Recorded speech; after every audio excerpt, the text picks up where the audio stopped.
Well, our thing is how we work and how we operate. It must make business sense on our side. Let me get to you, because I understand that you have retired. You're 50-0. You walked away from the game. You made a lot of money, but you did make news sometime last year when people were talking about you returning. Now, you're 43 years old, okay? I want to know where your head is at as it pertains to you. Well, whatever reason it is that they want to see you, that reason is why you. It's not that you just deserve the money, because it's hard to do. Right. I have never encountered an athlete who, number one, flaunts his wealth the way Floyd flaunts his wealth, and who, number two, is so blindly full of himself to the fault of those who did pave the way. He did acknowledge that much, so I appreciate that much. The man who once called himself the best ever is now facing serious difficulties. Floyd Mayweather is caught in a major controversy, with allegations of scams and claims that he's on the brink of financial ruin. I did it the hard way. You know, I'm a kid that came from poverty. I can remember being a kid living in Jersey with my mother. 7 of us living in a 1-bedroom. You know, no lights, no heat. Never cried, never complained. I just worked hard to get to where I got to in life. When Floyd transformed from Pretty Boy Floyd to Money Mayweather, his image changed drastically. He was no longer just a defensive genius in the ring. He became a self-made symbol of wealth and success, shifting his focus from boxing excellence to flaunting his riches, making money his top priority. I want to look at guys that never got hit. Floyd went his entire career, got hit hard like 3 or 4 times, ever. Yeah. When he fought Diego Chico Corrales, was one of my favorite all-time fights, you know, because it was like, there was nothing for Diego to hit, and then all of a sudden he just bounced in his face, bop, left hook from like 5 feet away. That's a Mayweather that I think nobody could possibly maybe beat. That was the Pretty Boy Floyd Mayweather. That was before he became Money. He rebranded himself into a walking empire, showcasing wealth and luxury. The spotlight moved away from his legendary defense to his extravagant lifestyle, as he earned millions per bout and became one of the wealthiest athletes globally. It's just complete genius. Yes. First of all, from just changing his style, right? He broke his hands a lot. So when he was younger, they called him Pretty Boy Floyd. Yeah. And then he changed his name to Money. And when he changed his name to Money, he turns heel. Yeah. He became like this guy, and everybody wanted to see him get beat. Yeah. And he's the most unhittable guy in the history of the sport. Yes, sir. Well, it's interesting when fighters figure out ways to do that too, like what Floyd is doing.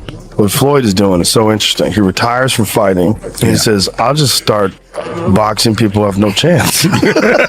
Hey, Floyd Mayweather started out making $3 million per fight, but his decision to go independent changed everything.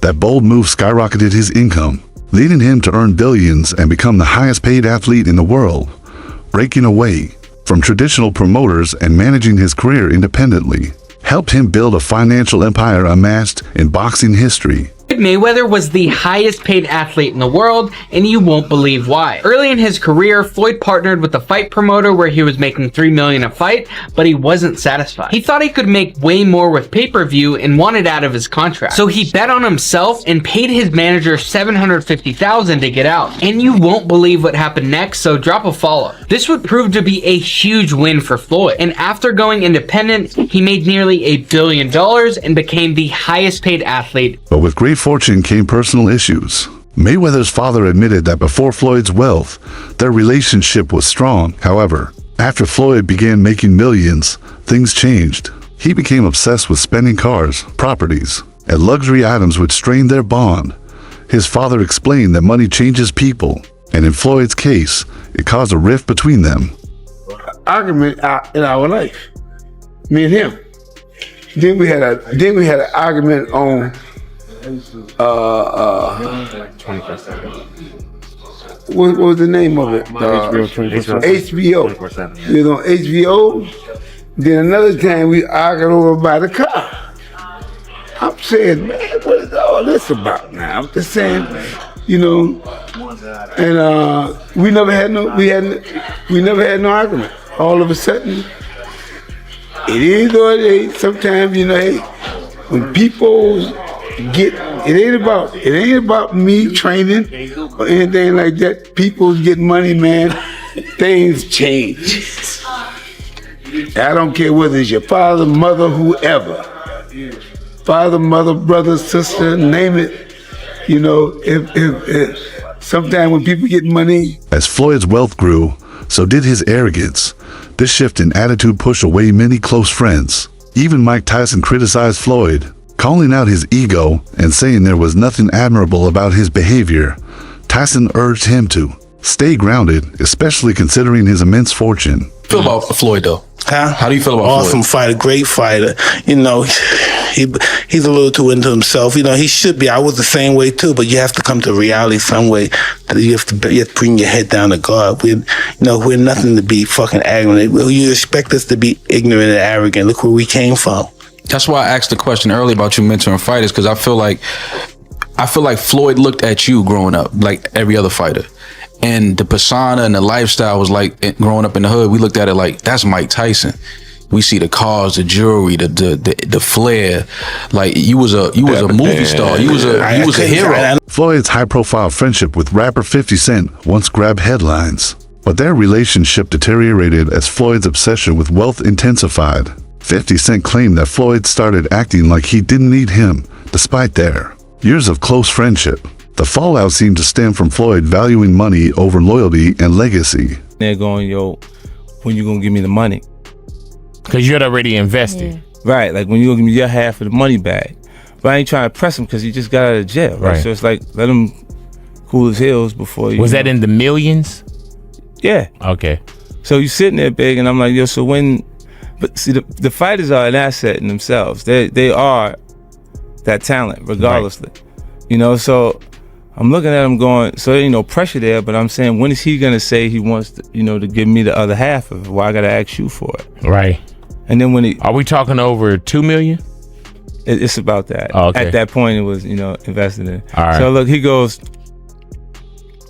when he finally does bring up the actual, the situation, he acted like he didn't know anything. Like, I didn't tell y'all to do that. I didn't tell you to do that. Oh, man. He said something to me one time, very simple. He said, what a prize fighter fight for? And I'm like, and he said, the prize. So it's okay for you to watch the fight. Don't nobody watch Floyd fight to see how amazing he is. They watch it for the opportunity to see him lose. Right.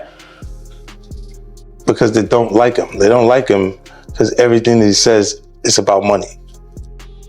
There's nothing else. There's no values. There's no, like the people's champ, like Ali was standing for the same things. Right. The audience was standing for. He doesn't have any of that. It's just money. You know what I'm saying? And that, he knows you don't. Floyd also lost one of his most talented proteges, boxer Javona Tank Davis, who felt taken advantage of. Tank said Floyd deliberately kept him dependent, and despite Davis's own earnings, Mayweather didn't compensate him fairly. This led Tank to cut ties with him. Well, I'm gonna be back asking you for money. Nah, why would I do that? I give her a couple dollars. I take some, whatever, whenever you need some money. You feel me? But when I was legit to be able to get out the hood, that's what I did. Like, I had to learn that coming up, that like, a motherfucker will put you in a position to always need him. And like, to the world, it might look like that's a great person. But like, to somebody to understand, you understand like what Kendrick Lamar say? Nah, that's a master manipulator. Like, cause if I gotta put you in a position that they always need me, you always gotta, I'm gonna just give you crumbs. And we hear it a lot, like $1,000. You know what I'm trying to say? But to you who don't have it, is a lot. And I know you gonna go to war for that $1,000. So me understanding that, $48 of plot power, I'ma always feed you a little bit so you can be excited and do just enough to come back around. But I ain't really, just put me in position to be able to, make my own thing. And I don't want to say no name, but they wind up catching it. The people that's over top of me, I mean, like, I was signed to him, and Floyd signed to him. So the person that, he said, okay, cool, I see what's going on. That's when he started taking over. Floyd's arrogance extended beyond personal relationships. He flaunted his wealth publicly, drawing backlash. His flashy lifestyle and controversial comments made him one of boxing's most disliked figures. His claim to be the greatest ever, despite others' achievements, only fueled the negativity. Out of all these guys in the history of boxing, yes, I've accomplished more than every fighter in the history of boxing. Okay, Ali. Is Ali the same fighter that got beat by a fighter with 7 fights? Leon Spinks beat Muhammad Ali when he only had 7 fights. Yes. And if we really tell the truth, if we really tell the truth, well, that's what you're here for. You're here to tell the truth. What's the heavyweight guy that Ali fought 3 times? Ken Norton, actually. Ken Norton. Ken Norton really beat Ali all 3 times. Go back and look at the fights. I mean, we just telling the truth. And I love Ali, of course. Due to his over-the-top behavior and obsession with showing off his wealth, Floyd became one of the most disliked boxers in history. His dismissive attitude toward public opinion only worsened things. He often said he didn't care what people thought and would keep fighting, whether in exhibitions or traditional matches. This attitude made him a polarizing figure, with many questioning his true motivations. In all of my career, I have never encountered an athlete who, number one, flaunts his wealth the way Floyd flaunts his wealth, and who, number two, is so blindly full of himself to the fault of those who did pave the way. He did acknowledge that much, so I appreciate that much. But the way he just blithely scoffed at Ali's accomplishments, it wasn't just disrespectful, Stephen A. Smith. It was flat out blasphemous. Now, to your credit, you did go back at him. You can't, okay, and to Floyd's credit, you know what? Early in Ali's career, he did get dropped. Not by Bert Cooper, by Henry Cooper in London. He fought him twice in London. And he did get dropped, and he got right back up and won. After stepping away from professional boxing, Floyd turned to exhibition fights, but these were met with heavy criticism. Many felt he was tarnishing his legacy by facing low-profile opponents solely for financial gain. Watching him fight because they hate him. Because he talks so much shit, and he's like, look at my $1 million watch, look at my fucking jet, look at my house, look at this. He's like constantly showing you all these things that he has. Like, he'll lay out watches in a hotel bed, like, this is $1 million worth of watches, this watch goes for $2 million. And My like, most expensive watch that I currently own is $18 million. one watch. And so you hate him. People hate him. He creates envy. Yes. Yeah, he creates envy, and you want him to lose, but he's not gonna. His exhibition bouts became notorious as cash grabs, with critics claiming they were more about maximizing profits than offering fans exciting or meaningful matchups. Floyd, what does it mean for you to go out on your terms, not on anybody else's terms, but you to make the decision, you know what, this is it, I don't care what all you guys say, I'm out of here, I'm done? I mean, I think I think I just had a game plan. I had a brilliant game plan. The game plan was to be very outspoken. You know, I was born with personality. I was born with charisma. Speak my mind. Speak from the heart. You know, I don't hate or dislike anyone. But I want to go out there, you know, and just do what I have to do inside that square circle. Choose a tremendous team on the outside that's going to help me take things to the next level, and that's what I did. Mayweather's reputation took a further hit when reports surfaced that he failed to pay opponents the agreed amounts. Fighters like Deji and Logan Paul alleged they weren't fully paid for their exhibition bouts with him. Yeah, that's the shot. But you know what it is? I think obviously with Floyd, he gets the biggest percentage of the purse, isn't it? Yeah, but he can still get the biggest percentage of the purse. Yeah, but Ricky Hatton's gonna want more. He'll want more. He'll want more. He'll want more. Yeah. But I'm sure when they fought in their heyday, Floyd got more. Yeah, of course. So, you know what I'm saying? No, but Floyd wants like 95% more. 90% more. You know what I'm saying? It's not like... He's like 95.5. Yeah, that's how he likes to do it, isn't it? Because I'm not going to lie, if Floyd fought Ricky, both of them now, catch weight, 154, O2 Arena, it will sell out. It will sell out. It will sell out. Over time, the hype around Floyd began to fade. Once a dominant figure in boxing, his actions outside the ring started to overshadow his in-ring achievements.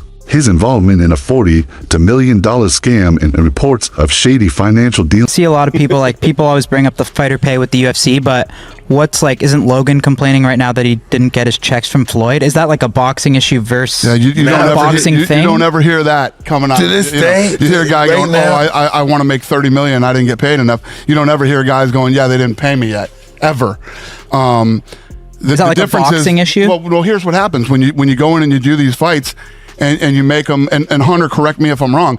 You do these fights that are exhibitions or whatever. The commission isn't overseeing it. So let's say I did a fight with Mike. I got Mike fighting, Francis or something. The athletic commission gets the money up front, so they pay the fighters. They don't have to wait for. That was the big problem in the past, is that these boxing promoters would come in and they wouldn't make as much money as they thought they were going to do, so they would stiff the fighters and not pay the guys. And that's why these regulations are in place. And these Mayweather worked hard to portray himself as the highest paid athlete in history. He frequently boasted about his wealth, claiming no one in sports could match his financial success. Drama going on about Floyd Mayweather being stuck in Dubai. However, that man was at game 5 of the Clippers game. He's claiming that he is stuck in Dubai because there is debts that he has to pay off and they're not letting him leave. And we're sitting at game 5 and I look over and I'm like, dude, that's Floyd Mayweather. Royce takes a video of Floyd Mayweather at the Clippers game, posts it on his TikTok. It goes viral. He posts 2 videos, both go viral. And the comments, nobody is believing him. They're like, that's not really Floyd. That's a clone. Floyd's stuck in Dubai. And the crazy thing was, usually when you're at these games, they'll have like, oh, special guest, celebrity of the night. They didn't show Floyd on the thing. So, but we have it on camera. But go check out